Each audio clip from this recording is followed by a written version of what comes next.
la colaboración de... Y le damos la bienvenida a Carlos Arredondo Cibaja, periodista y académico, que hoy nos habla sobre la degradación que está sufriendo el Poder Judicial de Coahuila y que se refleja en escándalos de corrupción. Carlos, un gusto saludarte. Muy buenos días. ¿Qué tal, Juan Marcela, auditorio? Muy buenos días.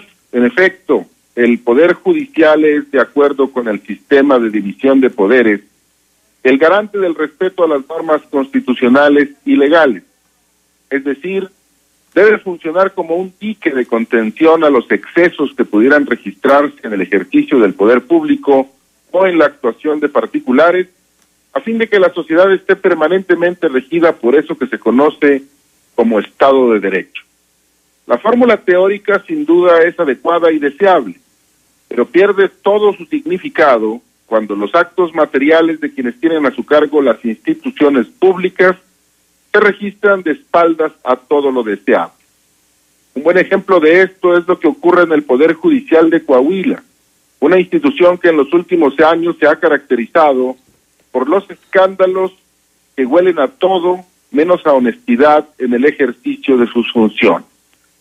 El más reciente de estos escándalos, y del cual el periódico Vanguardia publica hoy un seguimiento relevante, es el relativo al denominado megafraude realizado con la aquiescencia de media docena de jueces civiles de Coahuila, quienes habrían colaborado con funcionarios del Infonavit para procesar 100,000 casos de créditos hipotecarios, la mayoría de los cuales corresponden a viviendas que no se encuentran en el territorio de Coahuila.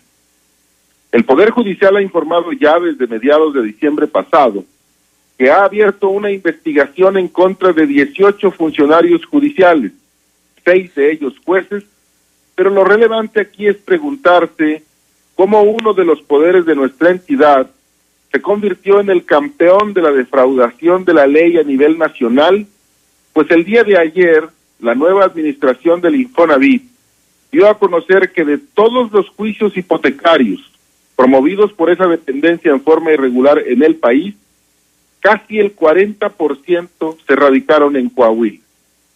Frente a estas cifras, resulta obligado preguntarse qué tipo de controles ha diseñado e implementado el Consejo de la Judicatura en Coahuila, que pueden ser burlados tan fácilmente y en esta proporción.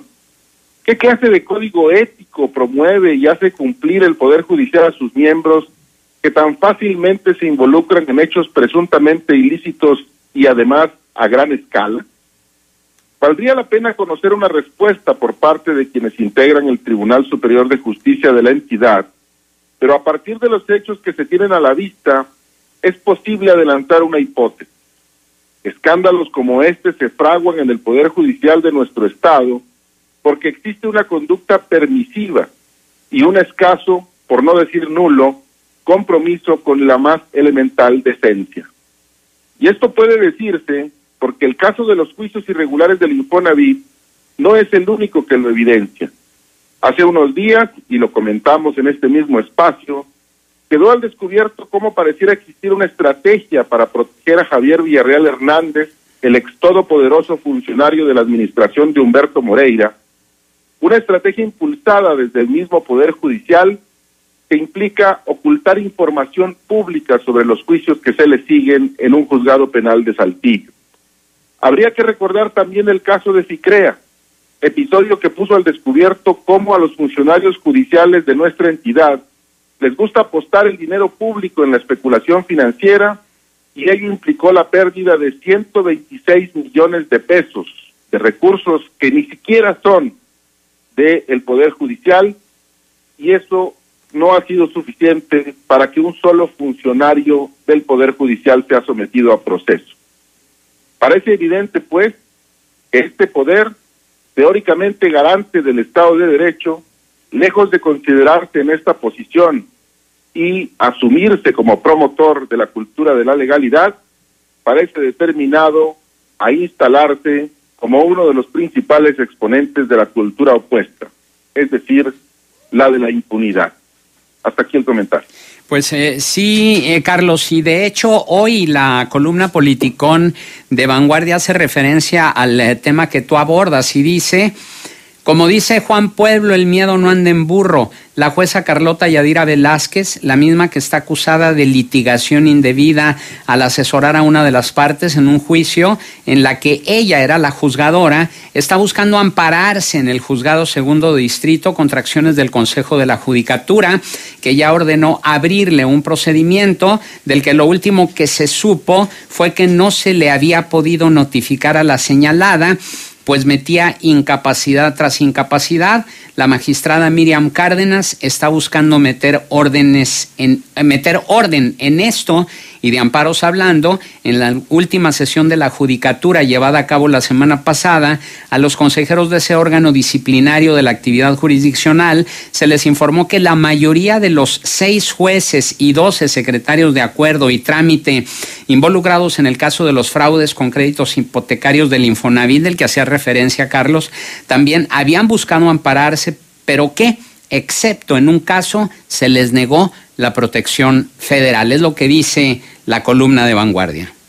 Así es, y el asunto es que habría que preguntarnos, Juan, ¿cómo es posible que un poder que teóricamente está diseñado y debe trabajar para garantizar la existencia del Estado de Derecho se vea degradado a este nivel?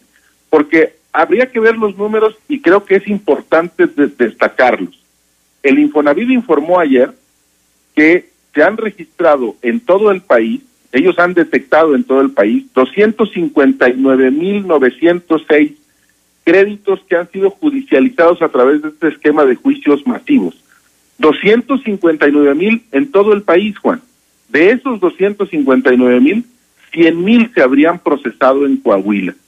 ¿Cómo es posible que estos funcionarios evidentemente deshonestos del Infonavit, que andan buscando cómplices en los estados, en los poderes judiciales de los estados, puedan encontrar este campo tan fértil en Coahuila, tan fértil al grado que les permitieron a estos funcionarios procesar en un juzgado coahuilense 36,865 casos de habitaciones que están en la Ciudad de México, 31,112 de viviendas que se construyeron en el estado de Tamaulipas, 21,325 de Chihuahua, 17,996 de Nuevo León y 17,776 de Baja California.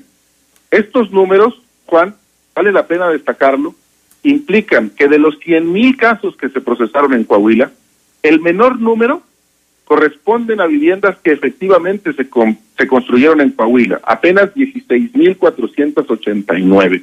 Este es un escándalo de corrupción verdaderamente monstruoso. Es un caso monumental de perversión del ejercicio de la función pública. Y la gran pregunta que hay que hacerse no es si la magistrada presidenta anda tratando de meter orden. Evidentemente no lo ha logrado y ha fracasado estrepitosamente en este proceso. El asunto es cómo llegamos a esta realidad. ¿Cómo es que en Coahuila tenemos, pues, todo hace indicar, un paraíso de la impunidad? Y sobre todo, ¿qué va a pasar después, no? Si se va a quedar así como está, si va a engrosar el ya de por sí abultado expediente de la impunidad, o qué es lo que podría suceder. Sí, mira, el pasado 19 de diciembre, el Poder Judicial emitió un comunicado de prensa en el cual dijo que había iniciado acciones disciplinarias, pero que, como estos procedimientos están envueltos, digamos, en la obligación de la secrecía que tienen las autoridades, no se podían dar mayores detalles. El problema es que ya pasó más de un mes. Parece que está bastante claro que al Poder Judicial no le corre prisa por restañar su prestigio o lo que quede de él frente a los ojos de la opinión pública. Pareciera que no existe prisa por detectar, señalar, investigar, perseguir y castigar a quienes se hayan comportado de espaldas a los compromisos que implica la función para la cual fueron designados. Y valdría mucho la pena que el Poder Judicial mostrara un poco más de prisa en tratar de resolver estos asuntos y avanzar más allá de solo iniciar los procedimientos de carácter interno que ha iniciado y de los cuales no conocemos mayores detalles. Pues estaremos al pendiente del desenlace de este caso. Carlos Arredondo Cibaja, un punto de contacto.